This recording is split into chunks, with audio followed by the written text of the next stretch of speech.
channel, semoga kita bahagia. Jangan lupa subscribe, like, komen dan share agar channel ini semakin berkembang. Terima kasih. Istri berbakti bab 216.220. Beberapa hari kemudian, tim program datang untuk memfilmkan lingkungan kerja Yang Jing. Ketika fotografer masuk, dia hampir meragukan matanya. Ini bukan sebuah perusahaan, ini lebih seperti kedai kopi. Jendelanya bersih dan pemandangannya luas. Tidak ada tekanan sama sekali dari perusahaan. Sebaliknya, suasana nyaman langsung terasa begitu masuk. Lin He memperkenalkan mereka satu persatu. Ini adalah area kantor, dan di sebelahnya ada tempat istirahat untuk minum teh sore. Setiap areanya menyegarkan, dengan tanaman hijau dan rangkaian bunga yang membuat mata orang berbinar. Selera estetika Kuzi jauh lebih maju dari mereka. Sang fotografer begitu terkejut hingga ia hanya bisa membawa peralatan tersebut dalam waktu lama, tidak ingat apa yang ia lakukan. Perusahaanmu sungguh indah, tuan rumah hanya bisa menghela nafas. Setelah melihat peragaan busana Kuzi, dia selalu mengira perusahaan mereka hanya akan menampilkan dekorasi hitam putih yang monoton. Dia tidak menyangka akan semarak ini. Ini luar biasa. Pembawa acara begitu fokus merekam perusahaan dengan Lin He sehingga dia tidak ingat untuk menanyakan pertanyaan yang seharusnya dia tanyakan. Dia harus mengisi suara lagi ketika dia kembali. Pada awalnya, Dong Feng merasa sedikit marah pada Yang Jing ketika dia mengetahui hal ini. Dia sudah ada di sini, dan semua orang menghabiskan begitu banyak waktu untuk berdandan. Di sisi lain, dia lupa dialognya. Bukankah ini akan mempengaruhi perkenalan Yang Jing? Bukankah akan sedikit memalukan jika tidak ada yang menyukai Yang Jing? Namun, Yang Jing tampak lebih nyaman. Sebaliknya, dia sangat senang. Program ini tidak memakan waktu selama yang dia bayangkan. Kuzi tidak mengatur banyak pekerjaan untuknya, jadi dia bahkan bisa meluangkan waktu sepulang kerja untuk menebus pekerjaan hari itu. Dia sibuk dari pagi hingga malam, dan setiap hari sangat memuaskan. Selama dia punya waktu untuk bekerja, Yang Jing tidak peduli bagaimana grup program menyiarkannya. Cukup bagus untuk mempromosikan produk perusahaan. Seminggu sebelum program tersebut disiarkan juga merupakan minggu sebelum ujian tengah semester cucu. Di malam hari, Kuzi mengecilkan volume TV, tapi dia masih bisa merasakan sepasang mata di belakangnya. Dia berbalik dan melihat pintu kamar cucu tertutup dengan keras. Cucu sangat penasaran. Dia mengenal Sister Yang Jing, dan dia sangat pandai menggambar. Dia bahkan pernah menggambar untuk cucu sebelumnya. Pada saat itu, cucu telah membual tentang hal itu di kelas selama beberapa hari, dan gurunya bahkan mempostingnya di kelas agar semua orang dapat mengaguminya. Ekor kecil cucu akan terbang ke langit. Sejak saat itu, cucu dan Sister Yang Jing menjadi teman baik. Selama liburan musim dingin dan musim panas, cucu akan mengikuti ibunya ke perusahaan. Saat itu, keduanya tidak dapat dipisahkan di dalam perusahaan. Cucu akan menempel pada Yang Jing seperti ekor kecil dan bisa menempel padanya sepanjang hari. Desainer lain bercanda tentang cucu, mengatakan bahwa dia adalah pesuruh Yang Jing. Tentu saja, cucu tidak boleh melewatkan pertunjukan bosnya. Kuzi berulang kali menangkap pencuri kecil ini beberapa kali, tetapi pada akhirnya, dia tidak tahan lagi. Duduklah di sini dan lihatlah. Jangan masuk angin. Cucu melompat dan melompat ke pelukan Kuzi dengan selimut kecil menutupi tubuhnya. Ibu adalah yang terbaik. Saat ini, Yang Jing keluar. Dia mengenakan gaun panjang kotak-kotak berwarna biru muda. Di depan beberapa tamu wanita yang memakai riasan tebal, riasannya sesederhana riasan pembawa acara, tapi cucu begitu bersemangat hingga dia berteriak. Kuzi mencubit hidungnya dan berkata, adikmu sedang tidur. Pelankan suaramu. Meski berada dalam pelukan Kuzi, cucu tak lupa memuji prestasinya. Aku mendapat nilai luar biasa lagi dalam kuis matematika hari ini. Dia cerdas dan tahu bahwa ibunya akan membiarkan dia menonton televisi lebih banyak ketika dia bahagia. Dia tidak menyangka Kuzi tidak akan tertipu sama sekali. Tidurlah setelah kamu selesai melihat Sister Yang Jing. Cucu segera fokus pada televisi, tidak ingin membuang waktu sedetik pun. Kuzi tidak memiliki banyak harapan pada awalnya, tapi dia tidak menyangka Yang Jing akan dipilih oleh 2 dari 4 tamu pria di babak pertama. Saat pengumuman itu dibuat, para tamu wanita di sampingnya berseru pelan. Hanya Yang Jing yang masih tenang dan tenang. Cucu mau tidak mau bertepuk tangan, diam-diam senang pada dirinya sendiri. Benar saja, Sister Yang Jing tidak akan mengecewakannya. Giliran tamu wanita yang mengangkat tandanya. Semua orang mengangkat tanda mereka dengan sangat cepat, tetapi Yang Jing tampak sedikit ragu, atau lebih tepatnya, sedikit malu. Masih tuan rumah yang datang untuk berinteraksi. Mari kita lihat tamu pria nomor 4 yang paling diinginkan. Yang Jing mengangkat papan tulis dengan ekspresi kosong. Pembawa acara di TV tercengang, tapi dia bereaksi dengan cepat. Oh, nomor 4 belum diputuskan kan? Jangan khawatir, luangkan waktumu untuk berpikir.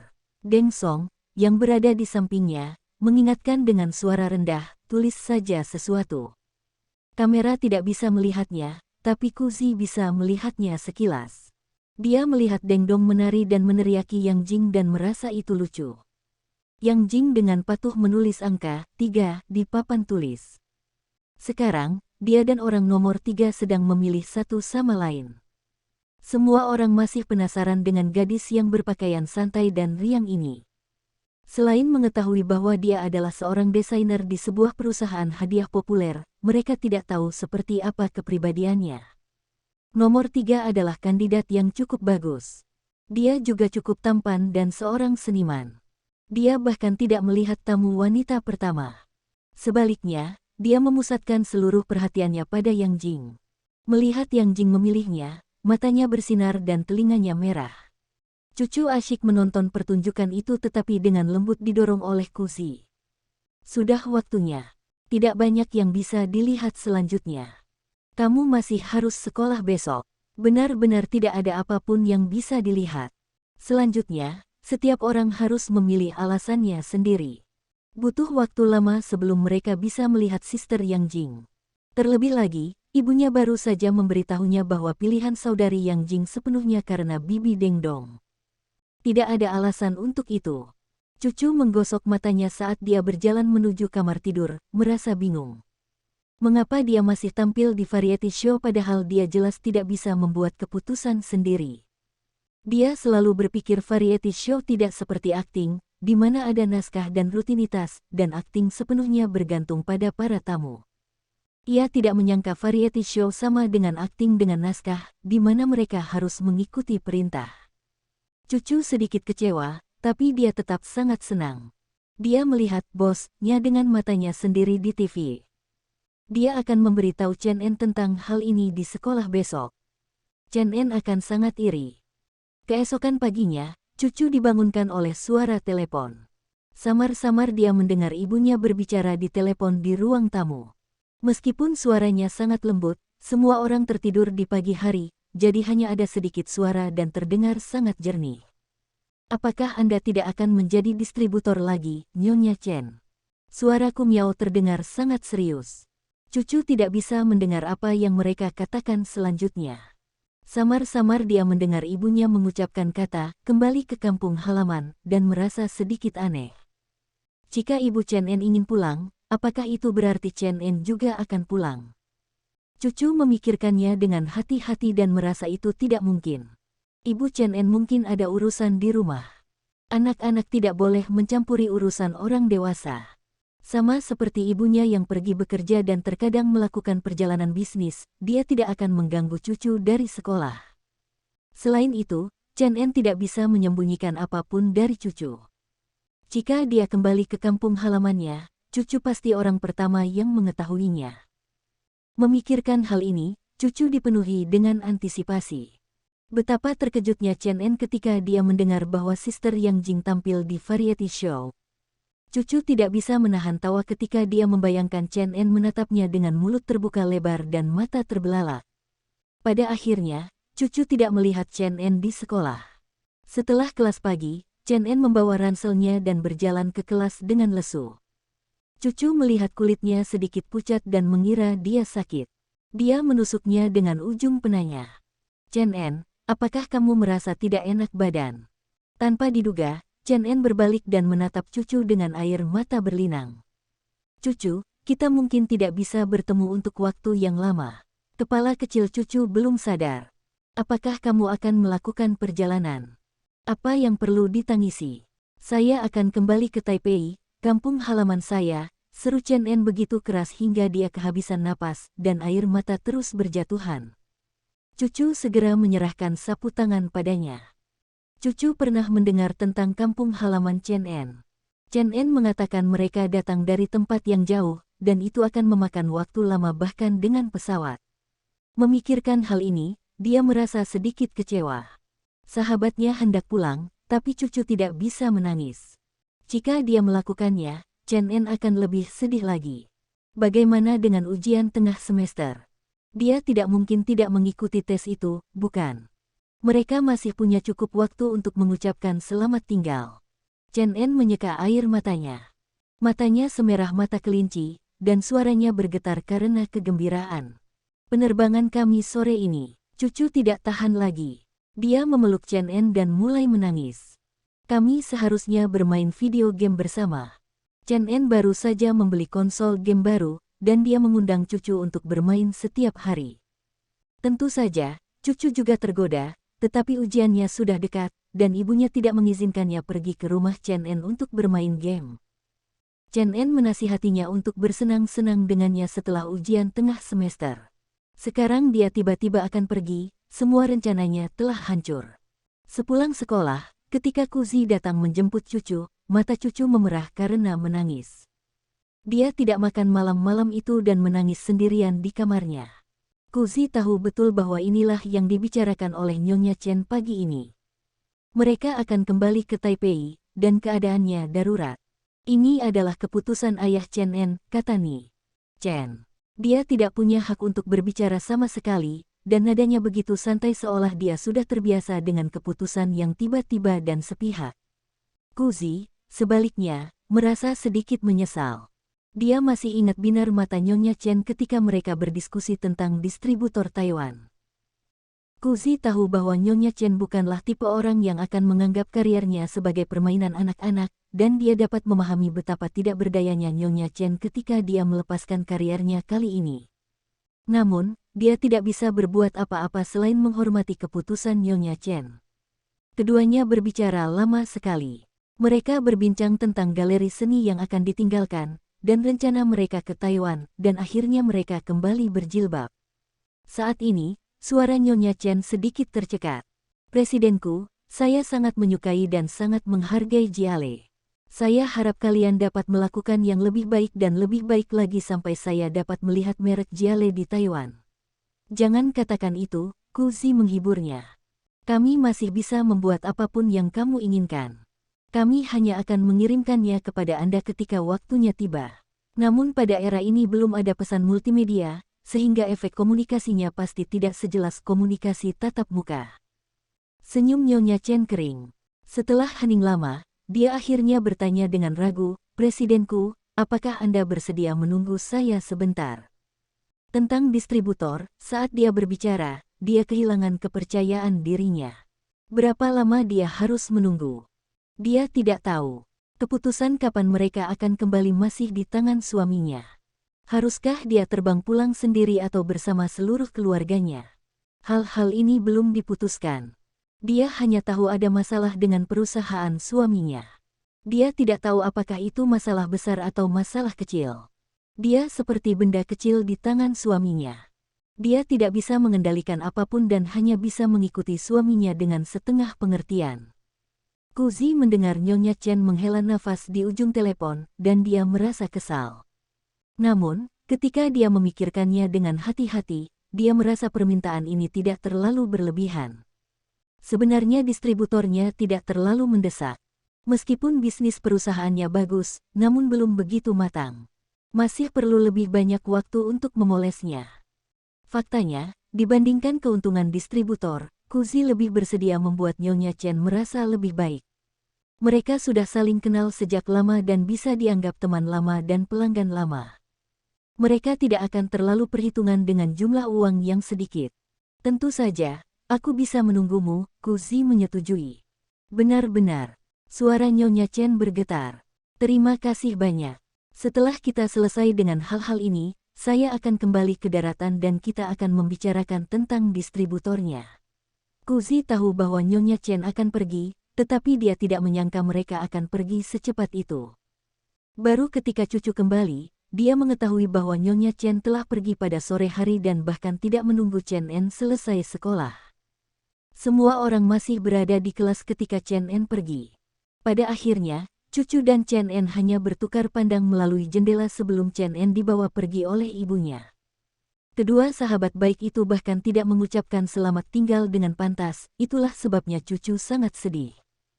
Jangan menangis, lihat wajahmu. Kuzi dengan lembut menghapus air mata di wajah cucu. Bukan berarti kita tidak akan bisa bertemu mereka lagi. Kita bisa naik pesawat untuk mengunjungi mereka di masa depan. Tetapi rumah Chen En sangat jauh. Butuh waktu lama untuk terbang. Cucu merentangkan tangannya dan menunjuk ke Kuzi. Jauh sekali. Sisi menirukan tindakan kakaknya dan menunjuk ke arah Kuzi. Kuzi tersenyum dan menepuk kepala mereka. Kalau begitu, mari kita mencobanya. Bagaimana kita tahu berapa lama kita harus terbang jika kita tidak mencobanya? Sore berikutnya, Chen menelepon lagi. Telinga cucu meninggi saat mendengar suara Nyonya Chen. Keluarga Nyonya Chen tiba di rumah mereka di Taipei dini hari. Meskipun pengurus rumah tangga dan butler membantu membawakan barang bawaan, mereka masih sangat lelah, jadi mereka tidak menelepon Kuzi kembali.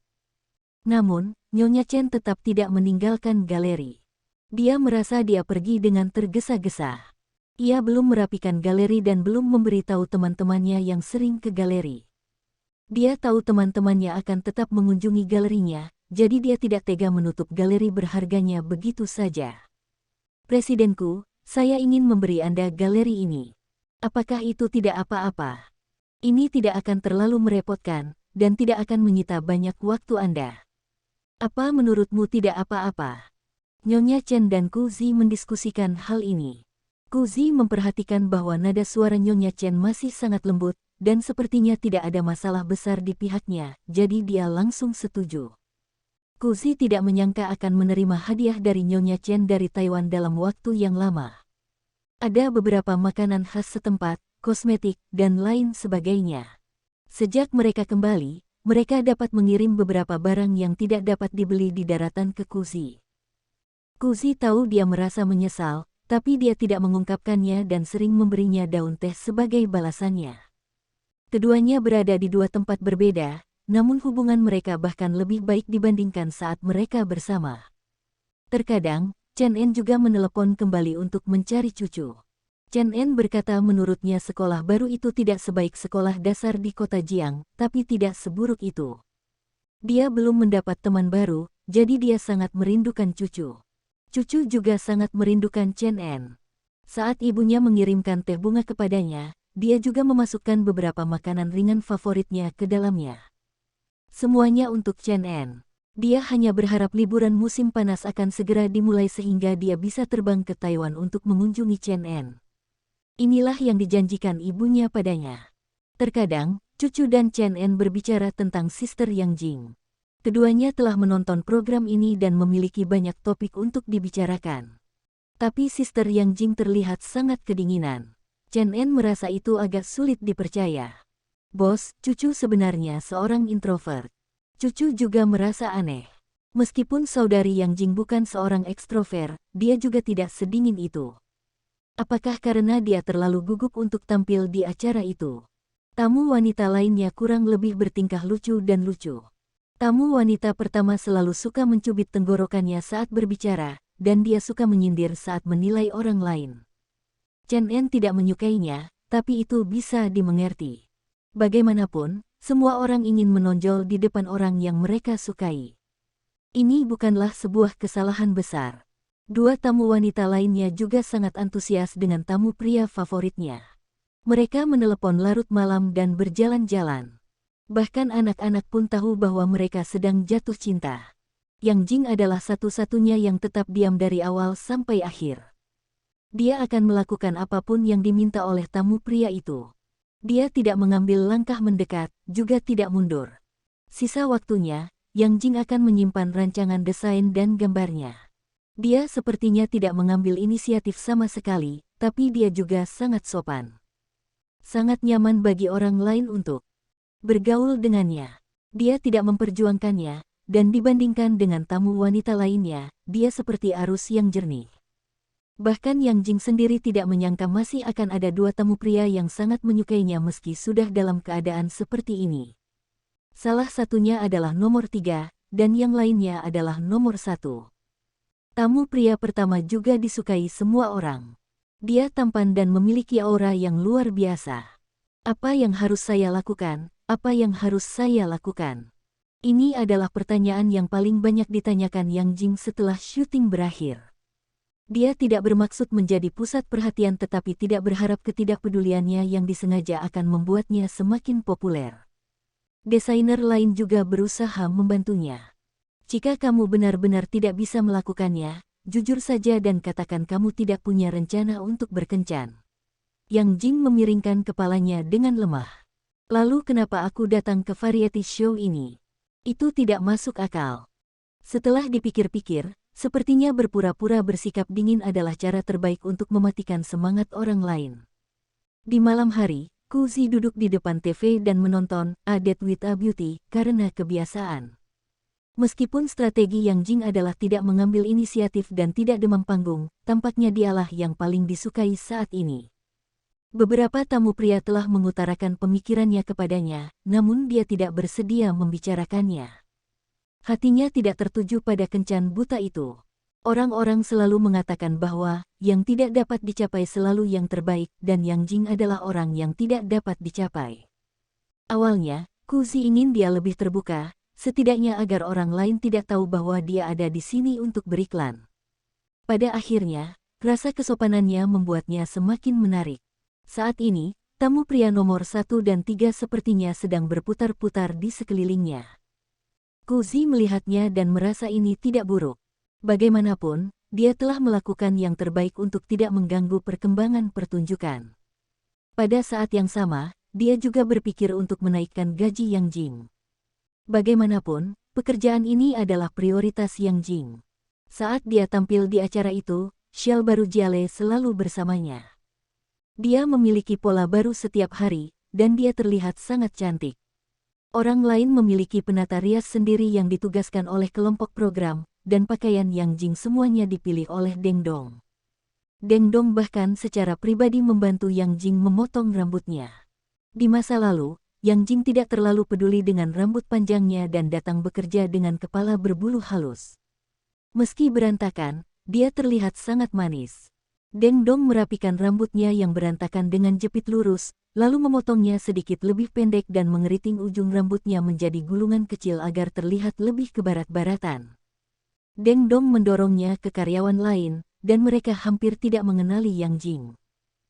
Yang Jing memandang dirinya di cermin dan merasa sedikit malu.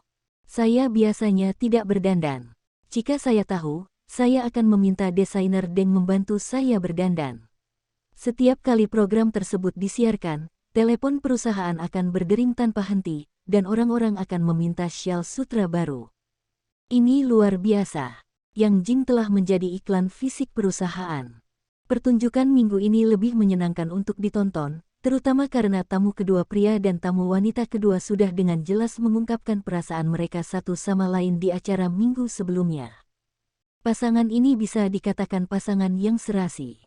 Pria itu memiliki gelar yang tinggi, kualifikasi yang baik, dan ketampanan.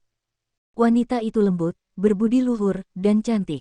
Semua orang menyukai pasangan ini, jadi acaranya punya sesuatu untuk ditonton. Pembawa acara pertama-tama menggunakan beberapa permainan kecil untuk menghangatkan suasana, dan semua orang santai, pikiran batin mereka jernih.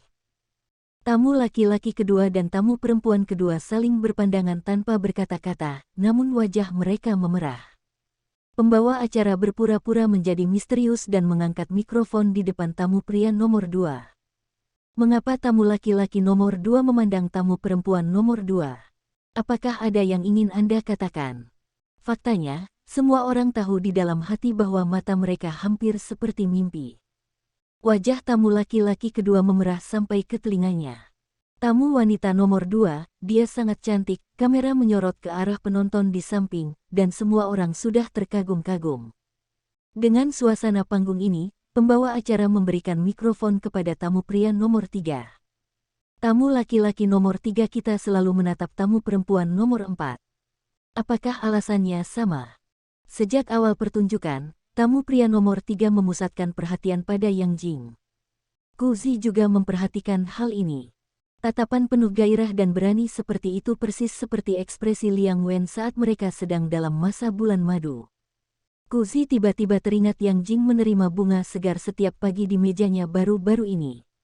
Dia menduga itu mungkin dari tamu pria nomor 3, tapi Yang Jing terlalu rendah hati dan tidak pernah menyebutkan hal ini kepada siapapun. Wajah tamu pria nomor 3 juga sedikit merah, tapi dia jauh lebih terbuka dan murah hati. Anak laki-laki itu menatap mata Yang Jing dengan lembut. Itu benar. Tamu wanita nomor 4 cantik sekali. Aku sangat menyukainya. Itu adalah pengakuan telanjang. Penonton gempar. Pembawa acara pura-pura terkejut. Apakah kamu baru saja mengatakannya secara belak-belakan? Tamu pria nomor 3 sangat populer di acara itu. Di 2 episode sebelumnya, 2 tamu wanita sudah mengungkapkan perasaannya padanya. Ketika pesan khusus sampai ke tamu pria nomor 3, dia menganggukkan kepalanya dengan penuh semangat dan tersenyum cerah pada Yang Jing, matanya bersinar seperti bintang. Bersambung, terima kasih telah menyaksikan dan mendukung channel ini.